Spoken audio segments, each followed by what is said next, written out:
Bismillahirrahmanirrahim. Assalamualaikum warahmatullahi wabarakatuh. Alhamdulillahi rabbil alamin. Wabihi nasta'inu ala umri dunya waddin. Wa sallallahu ala nabiyyina Muhammadin wa ala alihi wa sahbihi ajma'in. Amma ba'd. Kita panjatkan puja dan puji syukur kehadirat Allah Tabaraka wa Ta'ala. Pada kesempatan malam yang berbahagia kali ini, kita masih kembali diberi kekuatan, kesehatan, hidayah serta taufik dari Allah Jalla wa Ala, sehingga kita bisa kembali menghadiri pengajian rutin tafsir kita ini di Masjid Agung Darussalam Purbalingga.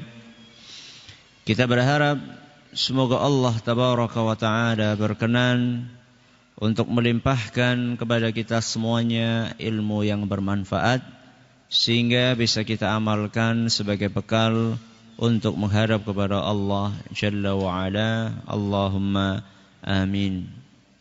Salawat dan salam semoga senantiasa tercurahkan kepada junjungan kita Nabi besar Muhammad sallallahu alaihi wasallam, kepada para sahabatnya, keluarganya dan umatnya yang setia mengikuti tuntunannya hingga di akhir nanti.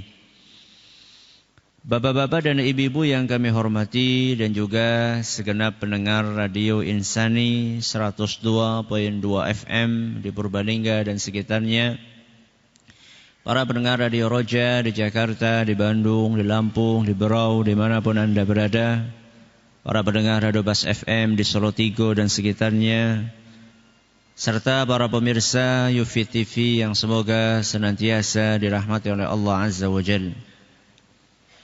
Sebelum kita memasuki tafsir ayat yang kedua dari surat At-Tin, kita akan membaca surat ini, yaitu surat At-Tin, dalam rangka untuk mengulangi hafalan bagi yang sudah hafal atau yang belum hafal untuk menghafalnya, dan mungkin juga bagi yang sudah hafal masih ada beberapa bacaan yang kurang pas bisa dipaskan.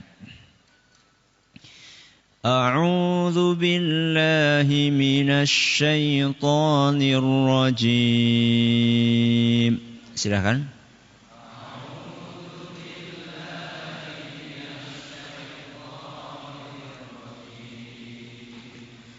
Bismillahirrahmanirrahim.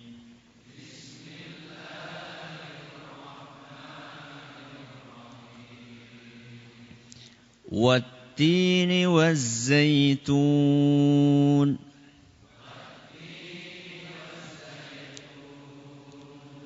wa turi sinin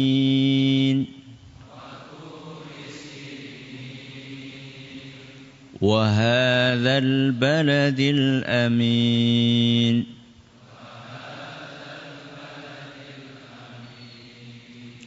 لقد خلقنا الإنسان في أحسن تقويم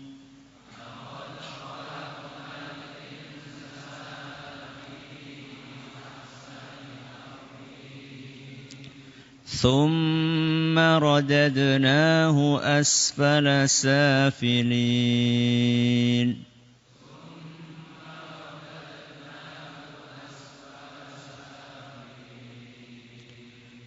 إلا الذين آمنوا وعملوا الصالحات فلهم أجر غير ممنون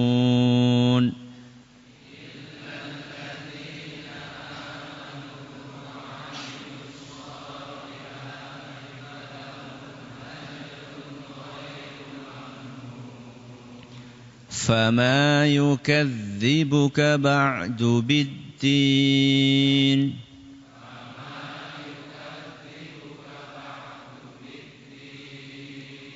Alaysallahu bi ahkamil hakimin.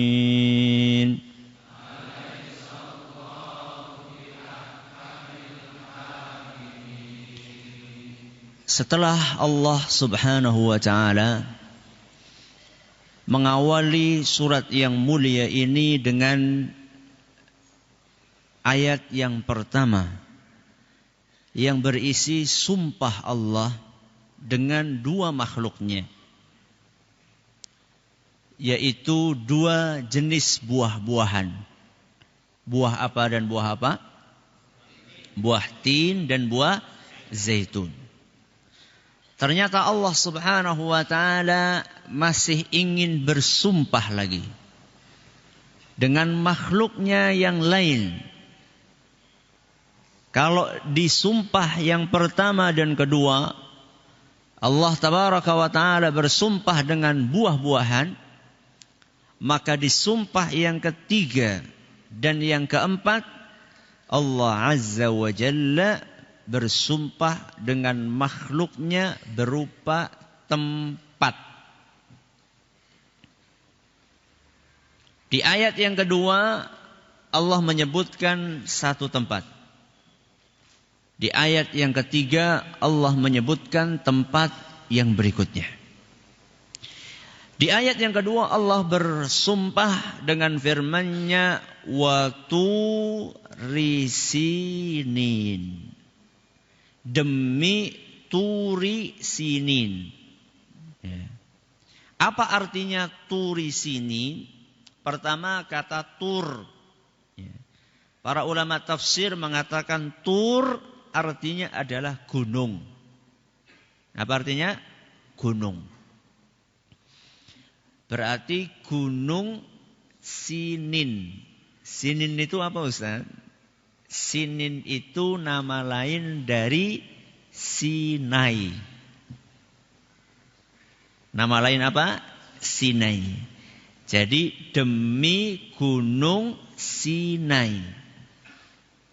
Jadi Sinin sama dengan Sinai. Itu ada di dalam Al-Quran, ya, surat Al-Mu'minun ayat 20.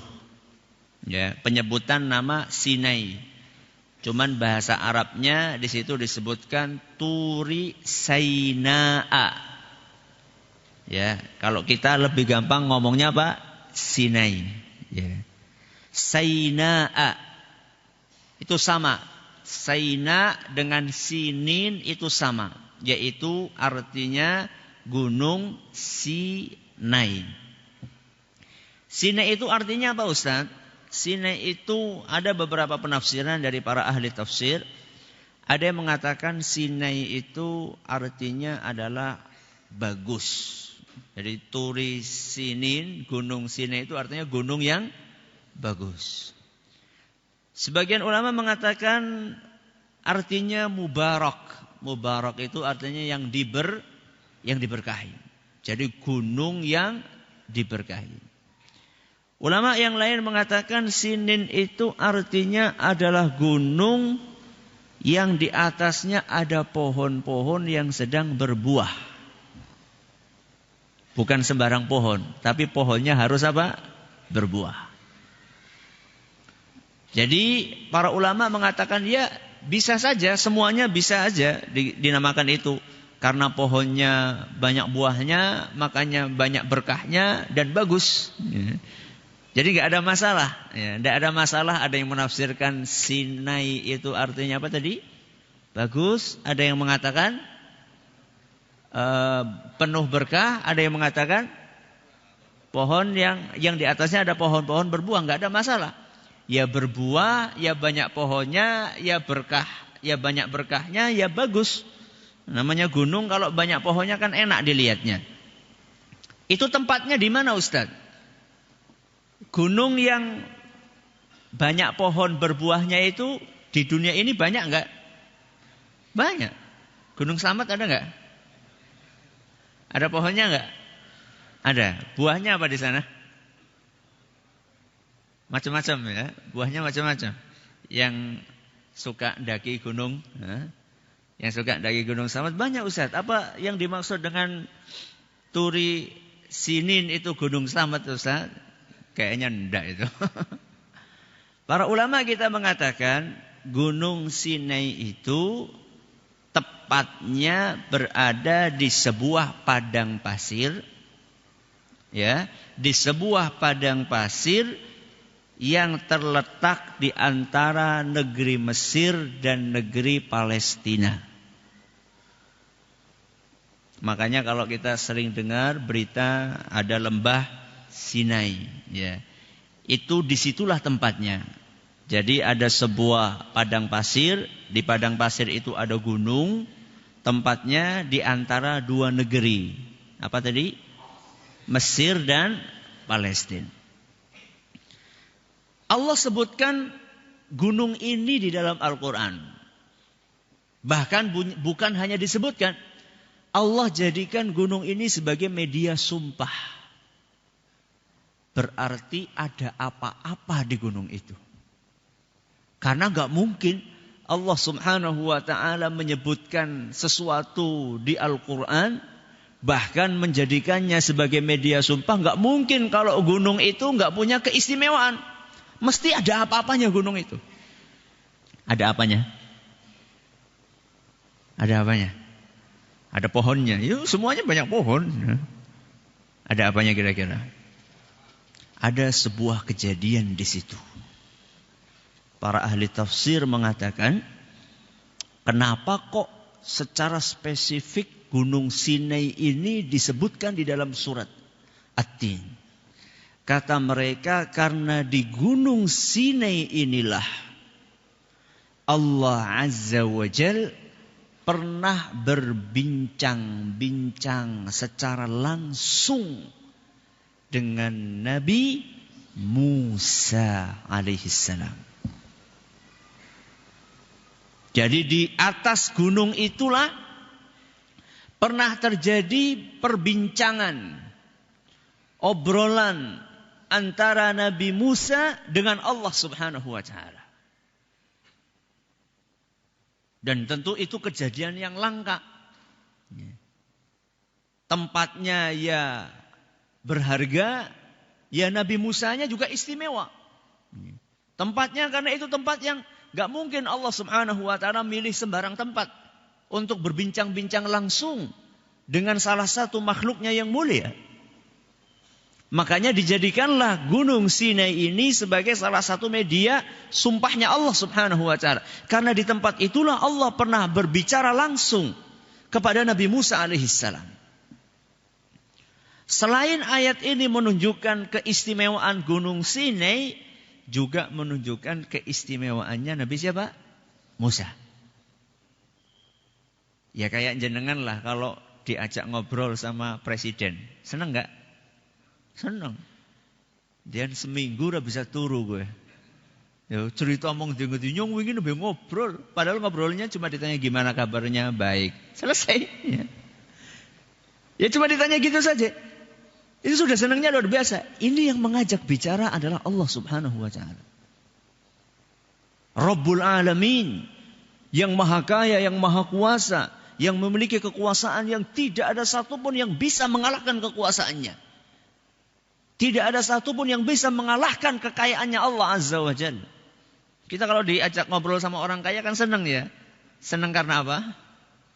Arab kecipretan duit ya.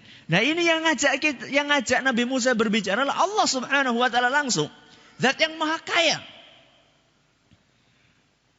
Dan ini adalah salah satu keistimewaan Nabi Musa alaihissalam yang tidak dimiliki oleh kebanyakan Nabi dan Rasul lainnya. Karena rata-rata Nabi dan Rasul kalau mendapatkan wahyu dari Allah lewat perantara. Siapa perantaranya? Malaikat Jibril alaihissalam. Itu pun sudah istimewa. Ya, itu pun sudah istimewa lah. Kayak jenengan misalnya ada tamu. Tamu siapa ini? Ajudan. Ajudannya siapa? Presiden. Ya, ajudannya presiden. Itu kan bangga walaupun cuma ajudan. Ya, para nabi dan rasul rata-rata mereka, kebanyakan dari mereka Ketika dapat wahyu dari Allah lewat malaikat Jibril, itu sudah luar biasa. Apalagi Nabi Musa langsung dari Allah Subhanahu wa taala. Makanya Nabi Musa itu punya gelar. Nabi Musa punya gelar, apa kira-kira gelarnya? Kalimullah. Apa gelarnya?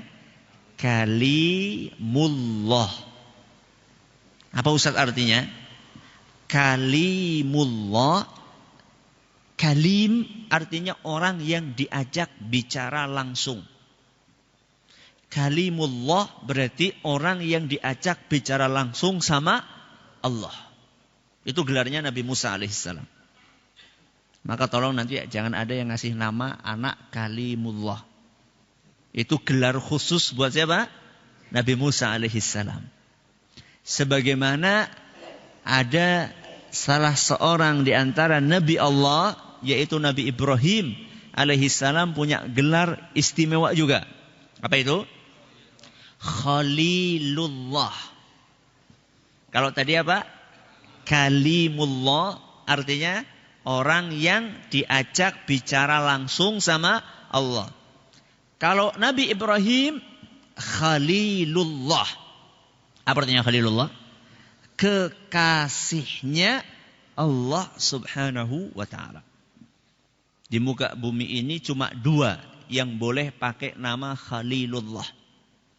Nabi Ibrahim dan Nabi kita Muhammad sallallahu alaihi wasallam. Sekali lagi jangan ngasih nama anak apa? Khalilullah. Kalau Khalil gimana Ustaz? Ya ora apa-apa Khalil. Khalilnya siapa? Ya.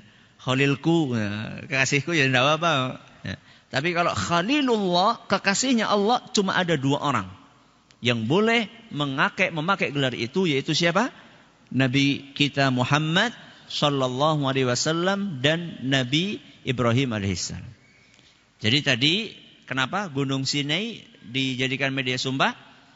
Karena di situ pernah terjadi peristiwa perbincangan antara Allah dan Nabi Musa alaihissalam. Allah memberikan wahyu kepada Nabi Musa. Ustaz, kalau Allah atau Nabi Musa berbicara, bahasa kita ngobrol sama Allah itu isinya apa sih Ustaz? Ya. Kita kan pengen tahu juga kayak apa sih isinya obrolan antara seorang makhluk, perbincangan antara seorang makhluk dengan Allah itu kayak apa isinya? Apa ya kayak kita ini kalau ngobrol ya jelas enggak lah. Ya. Apa kira-kira? Ada sebuah hadis riwayat Muslim menyebutkan perbincangan, salah satu perbincangan. Ya, tapi di situ enggak disebutkan perbincangannya terjadi di mana, akan tetapi saya hanya akan ngasih contoh isi perbincangan antara Nabi Musa dengan Allah itu kayak apa sih? Di antaranya diceritakan oleh Nabi kita Muhammad sallallahu alaihi wasallam dalam hadis sahih riwayat Muslim. Nabi kita bersabda, Sa'ala Musa Rabbahu. Pada suatu hari Nabi Musa bertanya kepada Allah. Berarti yang mengawali siapa? Nabi Musa. Nabi Musa tanya kepada Allah. Apa isi pertanyaannya? Ma adna ahlil jannati manzilatan. Wahai Rabbi, siapakah orang yang paling rendah derajatnya di surga? Siapakah orang yang paling rendah derajatnya di surga? Ini pertanyaan cerdas. Kenapa cerdas? Karena yang ditanyakan adalah sesuatu yang paling rendah. Ya. Kalau sesuatu yang paling tinggi itu sudah nggak bisa dibayangin. Yang namanya surga saja isinya itu kata Nabi SAW, "Fiya ma la 'ainun ra'at wa la udhunun sami'at wa la khatara 'ala qalbi bashar." Surga itu isinya sesuatu yang nggak pernah terlihat oleh mata, nggak pernah terdengar oleh telinga, nggak pernah terdetik di dalam hati. Itu surga itu sudah isinya tuh keindahan yang luar biasa. Akan tetapi Nabi Musa ini penasaran. Orang yang derajatnya paling rendah di surga, yang tingkatannya paling rendah di surga, dan di surga itu ada berapa tingkat? 100. Ada berapa tingkat? 100. Dalam Sahih Bukhari, Nabi SAW bersabda, Inna fil jannati mi'ata darajah. Di dalam surga itu ada 100 tingkat. Berarti yang ditanyakan sahabat Nabi Musa, tingkat yang keberapa? Keberapa? 101. Yang paling rendah. Kalau tingkat 100 itu namanya surga Firdaus. Dan di sanalah ada Nabi kita Muhammad sallallahu alaihi wasallam. Semoga kita bisa masuk surga. Surga 1 apa 100? 100 gitu. Orang yang beriman itu kalau masalah akhirat cita-citanya harus tinggi. Jadi jangan sampai orang yang beriman pengen masuk surga, ya nang emperane ora apa-apa lah. Kalau masalah akhirat itu cita-cita harus tinggi. Nah, kalau masalah dunia, ya. Kalau masalah dunia kita kan arep gaji 100 juta apa sejuta? Mintanya apa? 1 juta. Kalau masalah dunia pengennya gitu. Kalau masalah akhirat, bisa apa-apa lah nang emperane surga, nang halamane surga ora apa-apa. Enggak. Nabi kita SAW walaupun amalan kita terbatas, ya, tapi Nabi SAW mengajarkan kepada kita, idza sa'altumullahal jannata fas'aluhul firdausal a'la. Kalau kalian mau minta surga kepada Allah, mintalah surga Firdaus yang paling tinggi. Itu ajakan dari Nabi SAW. Itu ngajari kita. Kalau masalah akhirat itu yang tinggi cita-citanya. Ya. Walaupun amalan kita pas-pasan. Ya. Semoga dengan kasih sayang Allah kita dimasukkan ke dalam surga Firdaus. Allahumma amin. Jadi yang ditanyakan sahabat Nabi Musa itu surga yang paling rendah. Apa jawaban Allah Subhanahu wa taala? Huwa rajulun yaji'u ba'da ma udkhila ahlul jannatil jannah. Orang yang paling rendah derajatnya di surga adalah orang yang terakhir masuk ke surga. Setelah seluruh penghuni surga masuk ke dalam, semuanya sudah masuk. Tinggal satu orang datang. Untuk telat. Sing kabehan pada mlebu kabeh iki nembe teka. Kenapa? Karena terjebak macet. Macetnya di mana? Di neraka. Jadi orang ini dosanya banyak. Sehingga sebelum masuk ke surga harus dibersihkan terlebih dahulu. Karena hanya orang-orang yang bersih yang boleh masuk ke surga. Kalau masih punya kotoran, harus dibersihkan dulu. Dan dibersihkannya kalau sudah meninggal, nggak dibersihkan di dunia, dibersihkannya di neraka. Sampai bersih. Kalau belum bersih, belum boleh untuk masuk ke surga. Nah, orang ini dosanya banyak banget. Yang lainnya sudah pada mentas. Ini belum. Setelah semuanya sudah masuk ke dalam surga, baru dia datang. Sampai ke depan pintu surga, Allah Subhanahu wa taala berfirman, udkhulil jannah. Ayo silakan masuk ke surga. Nampaknya orang ini begitu dipersilahkan masuk ke surga, enggak langsung masuk. Mungkin kalau bahasa kita yang ngelongok di situ ya, dalang nang lawang, ya nanggon apa orang, kira-kira seperti itu ya. Ya kalau jenengan kayak gini kan masuk terlambat misalnya kan, ya si anak tempat apa orang ya. Maka dia berkata, "Ai Rabbi, kaifa waqad nazala an-nasu manazilahum wa akhadhu akhadhatihim?" Wahai Rabbi, bagaimana mungkin saya bisa masuk ke surga? Bagaimana saya bisa masuk ke dalamnya? Waqad nazalan nasu manazilahum. Tempat-tempat yang ada di surga ini sudah ditempati semuanya sama orang-orang sebelum saya. wa akhadhu akhadhatihim, dan nikmat-nikmat yang ada di dalamnya sudah diambili semuanya sama orang yang masuk sebelum saya.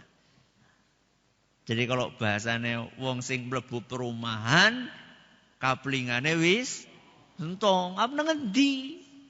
Terus kalaupun dapat tempat, saya dapat apa?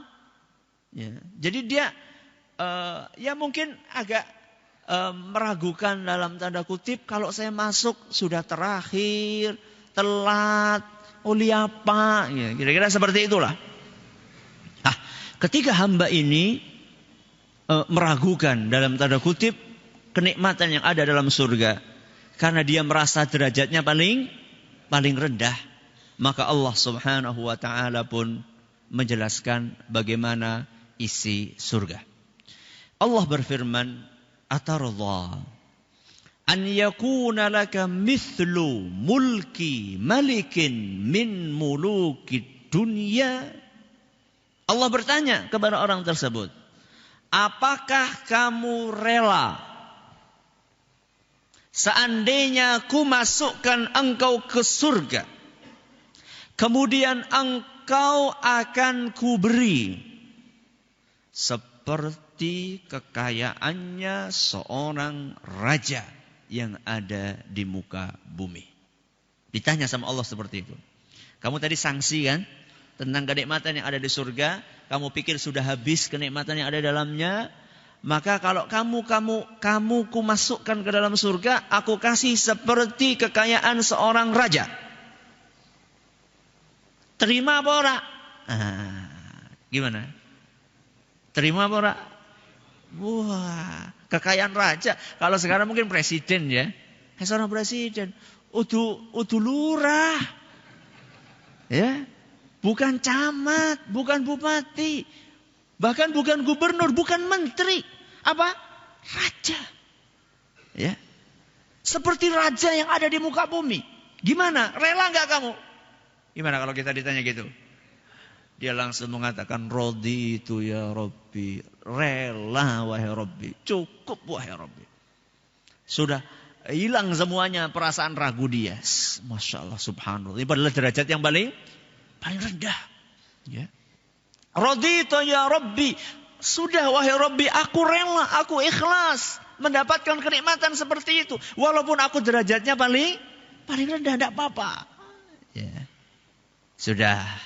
Ternyata Allah Subhanahu wa taala ingin menunjukkan kepada hambanya bahwa karunia Allah yang ada di surga itu luar biasa. Apa kata Allah Subhanahu wa taala? Setelah orang itu mengatakan rela, tidak langsung dikasih sama Allah. Ya sudah, kamu dapat segitu, walaupun dia sudah rela. Enggak langsung dikasih sama Allah. Akan tetapi Allah Subhanahu wa taala ingin menunjukkan kepada kita betapa luar biasanya surga. Allah berfirman, lakadzalika wa mithluhu wa mithluhu wa mithluhu wa mithluhu wa mithluhu. Kamu akan mendapatkan seperti kekayaannya seorang raja dikalikan 1, 2, 3, 4, 5. Berapa? 5 kali lipat kekayaan seorang raja yang ada di muka bumi. Begitu lagi disebutkan 1, 2, 3, 4, 5. Sampai angka 5 langsung orang itu mengatakan, raditu ya Rabbi. Cukup wahai Rabbi. Belum dikasih 1 aja cukup, apalagi dikasih 5. La ilaha illallah. Itulah kenikmatan surga. Padahal itu surga yang paling rendah. Raditu ya Rabbi, sudah cukup wahai Rabbi. Ternyata Allah Subhanahu wa taala ingin memperlihatkan kekayaannya kepada hambanya itu. Allah, walaupun hamba itu sudah mengatakan raditu ya Rabbi, sudah cukup wahai Rabbi, ternyata Allah mengatakan laka dzalika wa asyaratu amthalihi.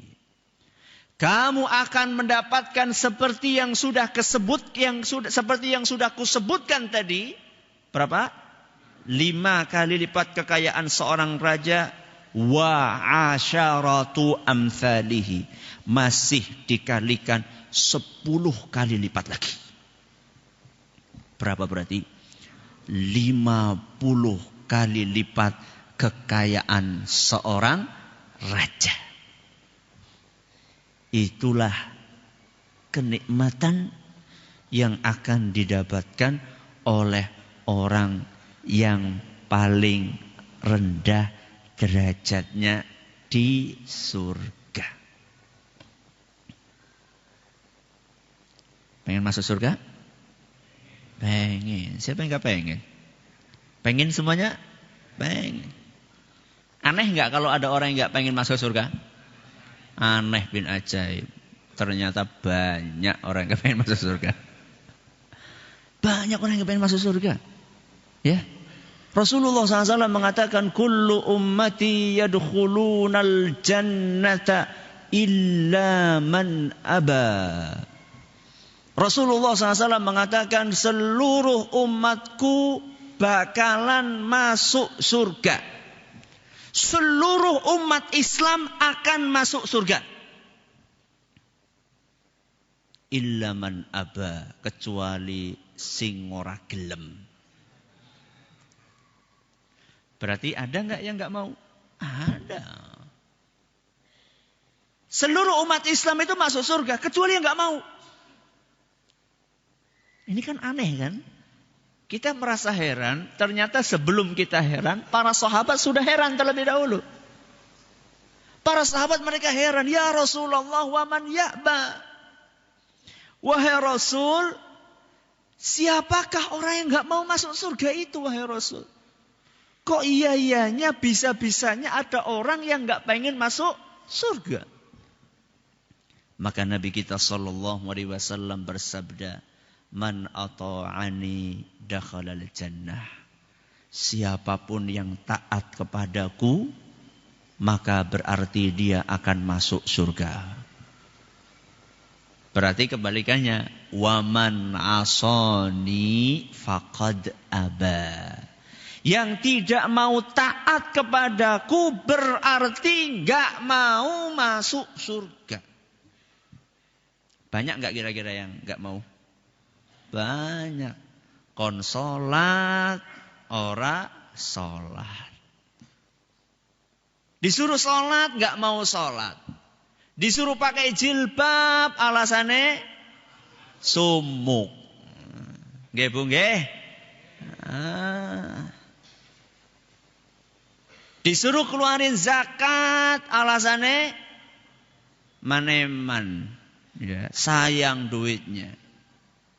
Disuruh berbuat baik sama tetangga, malah menyakiti tetangga. Diberi kasih amanah oleh Allah anak, malah enggak dididik. Dibiarkan anak-anaknya pada buka aurat. Mobilnya dibungkus rapi, anaknya dicorakan wuda. Mobil itu ya ditutupi pakai apa namanya itu? Pakai terpal, rapet. Anaknya karo bojone dicorakan ora kelambenan. Ya, Ustaz ya orang mungkin. Ya maksud saya itu bukan wuda apa namanya? Wuda brah telanjang bulat, bukan. Ya kalau kayak gitu ya bukan orang yang waras kalau membiarkan anaknya seperti itu dan istrinya. Maksud saya itu membiarkan aurat terbuka. Keluar rumah, anak wanitanya sudah balik, masih tetap pakai celana pendek, dibiarkan. Ada enggak? Banyak. Ya. Bapaknya rajin ke masjid, anaknya pakai celana pendek, perempuan keluar rumah. Dibiarkan. Loh mana ketaatannya sama Rasul? Kayak gitu katanya pengen masuk surga. Kalau pengen masuk surga harus taat sama Rasul sallallahu alaihi wasallam. Harus taat sama Allah Subhanahu wa taala. Dalam Al-Quran Allah Azza wa Jalla berfirman, Qu anfusakum wa ahlikum nara. Wahai orang-orang yang beriman, jagalah diri kalian dan keluarga kalian. Kita nanti akan ditanya sama Allah pada hari kiamat tentang amanah keluarga yang Allah berikan kepada kita. Dan itu karunia. Karunia itu ada pertanggungjawabannya. Tsumma latus'alunna yauma idzin 'anin na'im. Kalian benar-benar akan ditanya pada hari itu, hari nopo? Akhirat, 'anin na'im, tentang nikmat yang Allah berikan kepada kalian. Anak itu nikmat atau bukan? Nikmat. Kalau panjenengan enggak percaya anak itu nikmat, tanya sama orang-orang yang sudah berkeluarga akan tetapi belum dikaruniai anak sama Allah Subhanahu wa taala. Gimana rasanya? Tanya itu. Ini sudah dikasih anak sama Allah Subhanahu wa taala. Minta laki-laki dikasih laki-laki. Minta perempuan dikasih perempuan. Minta laki-laki dikasih laki-laki lagi. Minta perempuan dikasih perempuan lagi. Kurang apa? Sudah dikasih sama Allah Subhanahu wa taala, disia-siakan anak tersebut. Bahkan masih ada di antara anak-anak kita mungkin sudah balik, bahkan lebih dari balik, belum sholat. Dan itu dibiarkan. Padahal Rasul SAW sudah pesan, muru auladakum bis salati wa hum abna'u sab'in. Perintahkan anak kalian untuk sholat ketika usia 7 tahun. Wadribuhum 'alaiha wa hum abna'u 10. Kalau sudah sampai usia 10 tahun belum sholat juga, pukul anak itu. Ini bukan usia 10 tahun. Ini anak usia 17 tahun. Ya. Belum pernah ke masjid. Itu nanti di hari kiamat ketika ditanya sama Allah, apa jawabannya? Siap-siap dari sekarang. Ya. Pertanyaan pada hari kiamat sulit dan detil sekali. Setiap gerak-gerik kita akan ditanya sama Allah Subhanahu wa taala. Kamu punya anak berbohong. Kamu dengar anak kamu bohong. Kamu ingatkan tidak? Kamu punya anak ketika sholat mainan. Kamu ingatkan tidak? Kamu punya anak diajak ke masjid pelayon. Yo kok.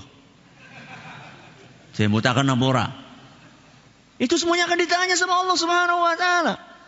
Jadi aja mentang-mentang gawa anak terus di dosa kayak pelayon kayak anaknya siapa kayak.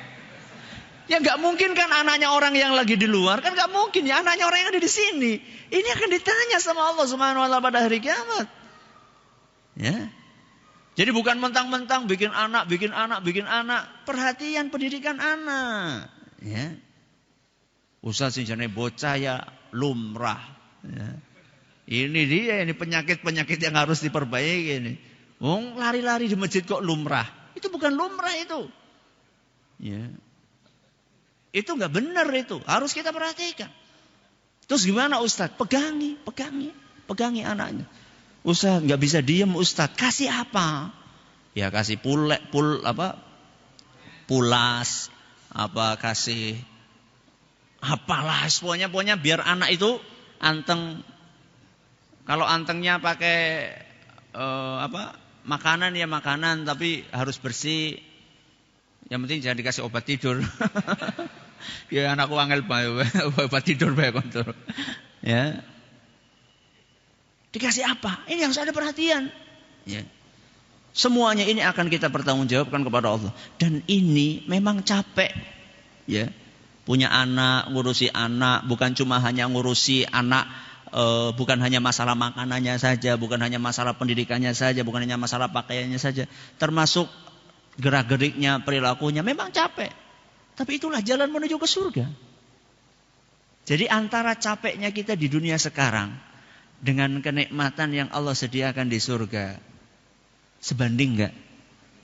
Sebanding enggak? Enggak. Jadi capeknya kita di dunia 60 tahun, 65 tahun, 70 tahun. Kalau buat beli surganya Allah, itu sebenarnya orang nutut orang. Enggak akan bisa ngejar. Ya. Akan tetapi semata-mata kita masuk surga karena kasih sayang dari Allah Subhanahu wa taala. Nah, supaya Allah sayang sama kita gimana? Kita harus usaha. Kayak jenengan punya perusahaan atau punya karyawan, di akhir tahun akan ngasih apa? Bonus. Ya, akan ngasih penghargaan. Siapa yang dipilih? Karyawan yang rajin atau karyawan sing malas, sing beler, sing sok apa? Sing sok absen, ya. Apakah itu yang akan dikasih? Enggak. Ya. Yang akan dipilih adalah orang-orang yang tepat waktu, berdedikasi tinggi. Itulah yang sedang kita lakukan sekarang. Kita berusaha berdedikasi tinggi, beramal soleh, walaupun banyak kekurangannya, kita berharap semoga Allah Subhanahu wa ta'ala dengan kasih sayangnya, dengan belas kasihnya, ketika melihat kita ini sungguh-sungguh, walaupun di sana sini banyak kekurangannya, walaupun kita jatuh bangun, walaupun kita melakukan maksiat, kita tobat, maksiat, kita tobat. Walaupun sholat kita banyak kekurangannya, tapi kita berusaha keras. Semoga Allah itu melihat kita serius, Allah sayang sama kita, kasihan sama kita, kemudian dimasukkan kemana? Surga. Dan semoga yang hadir di sini semuanya, para pendengar, para pemirsa semuanya, juga mendapatkan karunia untuk masuk ke dalam surga Allah. Allahumma amin. Sebenarnya tadi saya siapkan untuk memasuki ayat yang ketiga, akan tapi karena tadi agak kelantur, nun sewu, karena agak ngelantur tadi, jadi tadi sih kok kita bisa sampai sini apa? Oh, ini obrolan apa? Contoh ya, contoh perbincangan antara siapa? Nabi Musa dengan Allah Subhanahu wa ta'ala. Gimana? Berbobot enggak perbincangannya? Itu loh, sangat berbobot ya, perbincangan antara Nabi Musa dengan Allah Subhanahu wa ta'ala. Saya kira cukup sampai di sini. Sebelum kita tutup, kami ingin mengumumkan bahwa ada pengajian lagi. Ini kan malam apa ini? Kamis. Malam Rebo. Ya, malam Rebo kemarin itu ada pengajian bagus juga di Masjid Agung ini, yang diisi oleh Ustadz Zaid Susanto LC, membahas sebuah kitab yang luar biasa bagusnya, yaitu kitab yang ditulis oleh Imam Nawawi rahimahullah. Judulnya kitab apa? Riyadhus Shalihin. Isinya hadis-hadis Nabi SAW yang memang sudah dipilih oleh Imam Nawawi, hadis-hadis pilihan tentang akhlak, tentang adab, tentang macam-macam, banyak sekali hadisnya. Jadi klop lah kalau misalnya malam Kamis belajar Al-Quran, malam Rebo belajar apa? Hadis. Nah, jadi betul-betul kita menjadikan Al-Quran dan hadis ini sebagai pedoman hidup kita. Pertanyaan insyaallah kita undur ba'da isya. Terima kasih atas perhatiannya. Mohon maaf atas segala kurangnya. Kita tutup dengan membaca Subhanakallahumma wa bihamdika asyhadu an la ilaha illa anta astaghfiruka wa atubu ilaik. Assalamualaikum warahmatullahi wabarakatuh. Bismillahirrahmanirrahim. Alhamdulillahirabbil alamin. Wassalatu wassalamu ala nabiyyina Muhammadin wa ala alihi wa sahbihi ajma'in. Amma ba'd. Pertanyaan yang pertama, Ustaz, apakah orang yang sudah berkeinginan untuk taubat, lalu tiba-tiba dia maksiat lagi, lalu taubat lagi, lalu maksiat lagi, dan seterusnya, apakah Allah akan mengampuninya dan akan memasukkannya ke surga? Tergantung bagaimana akhir hidupnya. Apakah akhir hidupnya sebelum meninggalnya pas maksiat atau pas taubat?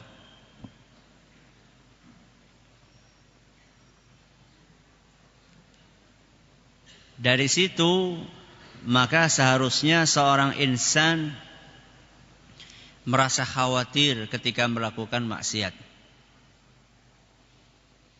Jangan sampai dia itu menggampangkan maksiat dengan alasan habis maksiat akan taubat. Walaupun arti dari At-Tawwab, Allah kan punya Asmaul Husna, nama-nama yang mulia. Salah satu dari nama itu adalah At-Tawwab, Maha penerima taubat. Kata Imam Al-Khattabi rahimahullah, arti dari maha penerima taubat itu, walaupun taubat terulang-ulang, bakalan diterima. Jadi walaupun hamba dosa taubat, walaupun berulang-ulang akan diterima. Bahkan Imam Nawawi rahimahullah beliau mengatakan sekalipun terulang 100 atau 1000 kali. Tapi harus serius taubatnya. Dan harus segera. Jadi begitu maksiat langsung taubat. Karena apa? Karena tadi khawatir. Jangan-jangan karena ngundur apa? Taubat. Belum sempat taubat. Meninggal duluan.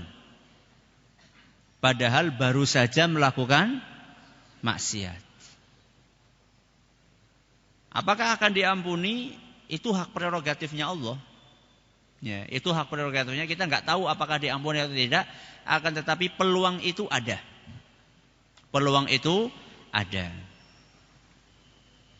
Makanya dianjurkan bahkan diwajibkan di dalam agama kita untuk bersegera. Ya, taubat itu jangan diundur-undur. Ustaz, saya mau tanya. Saya kadang disuruh mengisi khutbah Idul Fitri dan Idul Adha di kampung. Sepengetahuan saya kedua khutbah tersebut ada khutbah kedua. Tapi di tempat saya ada khutbah kedua tapi hanya doa. Ini bagaimana Ustaz? Itu khilafiyah. Ya, ini permasalahan khilafiyah di antara para ulama. Apakah khutbah Idul Fitri dan Idul Adha itu kayak khutbah Id? Kayak khutbah apa? Jumat atau tidak. Kalau khutbah Jumat kan ada duduk di antara dua khutbah. Apakah khutbah Idul Fitri dan Idul Adha itu seperti itu, yakni dipisah dengan duduk, atau hanya satu khutbah saja tanpa ada duduk di tengahnya? Ini khilafiyah di antara para ulama. Para ulama yang mengatakan dua khutbah, mereka katakan dikiaskan, dianalogikan dengan khutbah Jumat. Sedangkan para ulama yang mengatakan satu khutbah, mereka katakan mana dalilnya secara spesifik bahwa Nabi SAW praktek khutbah Id 2 kali. Mana dalilnya? Kata mereka seperti itu. Maka masalah ini masalah yang ringan, insya Allah bisa kita menyesuaikan dengan masyarakat tempat kita tinggal. Karena ini masalah ijtihadiyah dan masalah ini masing-masing punya argumen. Dan dalam masalah-masalah yang seperti ini seseorang menyesuaikan dengan masyarakatnya apabila dikhawatirkan berbeda dengan masyarakatnya menimbulkan fitnah, itu tidak apa-apa. Jadi kalau misalnya kita tinggal di komunitas yang khutbahnya biasa apa? 2. Kalau kita bikin 1 kemudian akan jadi polemik berkepanjangan, ikut aja 2, tidak ada masalah. Karena ini masalah khilafiyah ijtihadiyah yang masing-masing punya dalil, punya argumen yang cukup kuat. Dan yang seperti ini itu bukan dikatakan mencela mencele, bukan. Ini adalah sifat sikap bijak ya, di dalam menyikapi sesuatu yang ada di masyarakat. Sebagian orang tidak bisa membedakan antara bersikap bijak dengan bersikap mencela mencele. Mencela mencele itu kalau di kampung maksiat ikut maksiat. Nah itu mencela mencela itu. Ya. Kalau di luar kampung pada ke masjid ikut ke masjid, di kampung nggak ada yang ke masjid ikut nggak ke masjid, itu mencela mencela. Tapi kalau masalah yang kayak saya sebutkan tadi, itu masing-masing punya dalil, punya argumen, dan masing-masing juga kuat argumennya. Dalam masalah-masalah yang seperti ini, kita tidak apa-apa menyesuaikan dengan masyarakat yang ada di sekeliling kita. Contoh yang lain yang paling gampang adalah masalah mengeraskan bacaan apa? Bismillah di dalam surat Al-Fatihah ketika sholat jahriyah. Apakah dikeraskan atau dilirihkan? Apakah di jahar atau di sir. Itu masing-masing punya dalil. Dan dalilnya sama-sama kuat. Sama-sama sahih hadisnya. Dalam masalah yang seperti ini, para ulama kita mengatakan tidak masalah menyesuaikan dengan masyarakat sekitar. Dalam rangka untuk menghindari polemik yang berkepanjangan. Dan ini bagian dari hikmah di dalam berdakwah. Ya. Bukan bagian dari orang yang enggak punya prinsip. Ya, ada sebagian orang mengatakan, oh enggak punya prinsip ini. Ya, bukan. Karena masing-masing punya dalil, punya argumen, dan argumennya kuat. Kecuali kalau misalnya antara tadi syirik dengan bukan, dengan tauhid, antara bid'ah dengan sunnah, antara maksiat dengan taat. Nah gitu itu harus tegas itu. Merah, hitam ya hitam, putih ya putih. Enggak ada warna abu-abu. Kalau masalah kayak gitu enggak ada warna abu-abu. Adanya cuma hitam sama putih. Adanya tauhid atau syirik. Adanya sunnah atau bid'ah. Adanya maksiat atau taat. Kalau seperti itu kita harus tegas. Tapi dalam hal-hal yang ditanyakan oleh penanya dan yang semisalnya, ini sesuatu yang para ulama menganjurkan kita untuk bersikap fleksibel.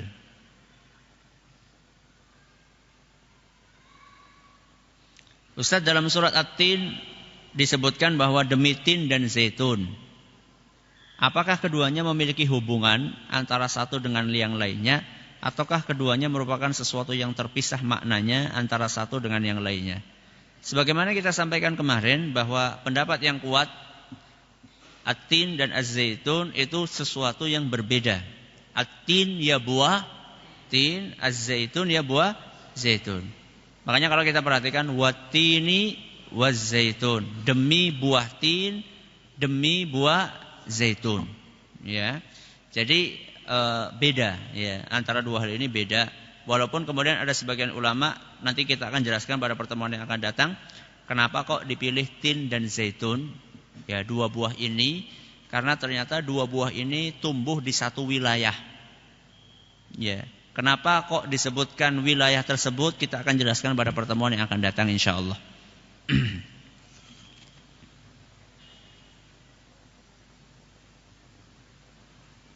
Ustadz, kalau Gunung Sinai itu istimewa, apakah jika beribadah seperti sholat di Gunung Sinai itu berbeda pahalanya dengan di sekitar Gunung Sinai atau bagaimana?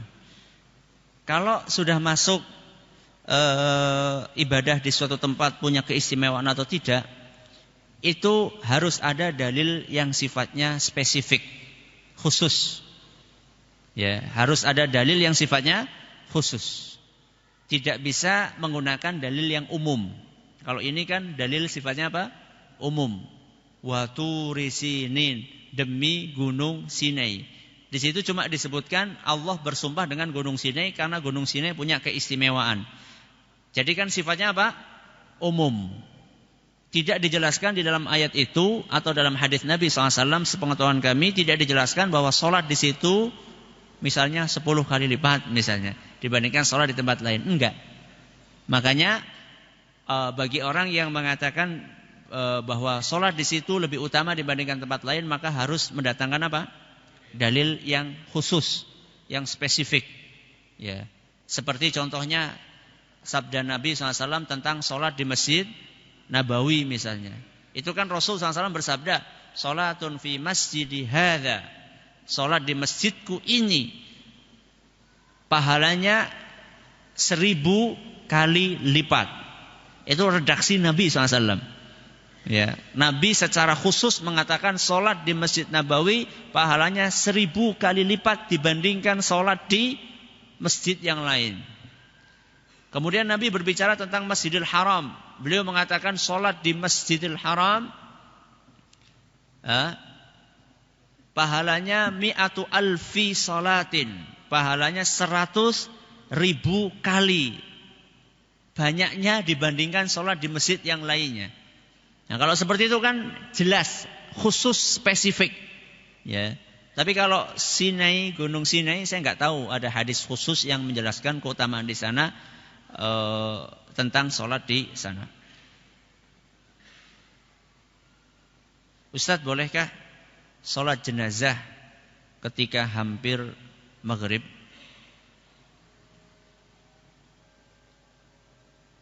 Wallahu a'lam. Enggak tahu saya.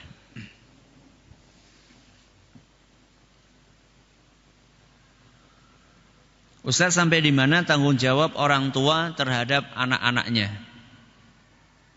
Ya, kapanpun tetap punya tanggung jawab. Walaupun ketika anak itu sudah menikah, tanggung jawabnya tidak seperti ketika anak itu belum nikah dan masih berada di bawah tanggung asuhan orang tuanya. Jadi sampai kapanpun orang tua punya tanggung jawab untuk mengarahkan anaknya. Sekalipun anaknya itu sudah punya anak. Ya, alias dia sudah jadi mbah, tetap punya tanggung jawab untuk mengarahkan. Akan tetapi tidak sebesar tanggung jawabnya ketika anak itu masih di dalam asuhannya. Ya. Kayak apa Ustaz contohnya? Kayak misalnya setelah anaknya nikah misalnya, kemudian jadi nggak sholat, dan orang tuanya tahu bahwa anaknya setelah menikah nggak sholat. Apakah kita katakan ya sudah, wong anu sudah nikah kok, wis gede, wis ngerti dewek? Ya enggak. Kalau memang orang tua masih punya kemampuan untuk mengingatkan, harus diingatkan. Ya. Cuman tidak seperti ketika anak itu masih berada di dalam asuhannya. Kalau masih berada di dalam asuhannya, itu tanggung jawabnya luar biasa besarnya.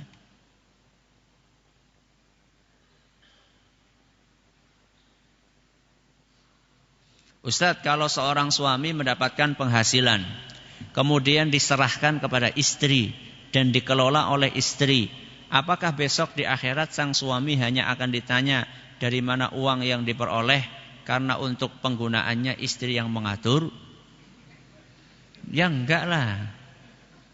Enggak bisa kita lepas tangan seperti itu, enggak bisa. Jadi tetap kita, karena istri itu kan ngatur rumah tangga. Rumah tangganya siapa? Rumah tangganya jenengan. Ya, jadi tetap harus ada pengawasan dari suami.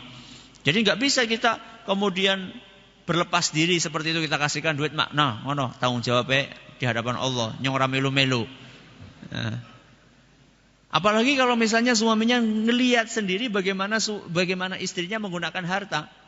Ya ternyata istrinya menggunakan harta di jalan yang nggak benar. Dan suami tahu hal itu. Nggak boleh suami katakan, urusanmu. Enggak. Di dalam hadis jelas-jelas Nabi SAW mengatakan, kullukum ra'in wa kullukum mas'ulun an ra'iyatih. Masing-masing dari kalian pemimpin, dan kalian akan ditanya tentang anggota yang dia pimpin. Farrajulu ra'in fi baitihi wa huwa mas'ulun an ra'iyatihi. Seorang suami, dia pemimpin di rumahnya, dan dia akan ditanya tentang anggota yang dia pimpin. Siapa? Anak dan istrinya.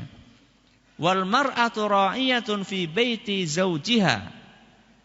Dan istri juga pemimpin untuk anak-anaknya di rumah suaminya.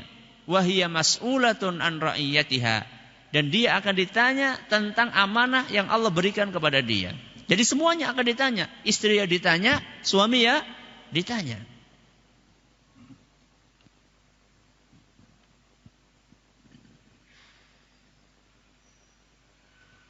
Ustadz, kalau seorang istri sebelum tidur sudah berwudu dengan harapan didoakan malaikat, tapi dia menolak ketika diajak berhubungan suami istri yang dalam hadis dikatakan dilaknat oleh malaikat, kalau seperti ini si wanita didoakan atau dilaknat?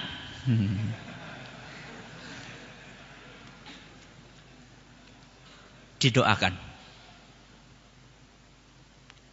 Kalau dia mau melayani suaminya, dan setelah melayani suaminya dia berwudu. Ya. Jadi kenapa kok seakan-akan kayak tidak mungkin digabungkan antara melayani suami dengan didoakan malaikat? Bisa. Jadi siapa bilang kalau wanita melayani suami, habis itu kemudian akan hilang peluang dia untuk didoakan oleh malaikat? Siapa bilang?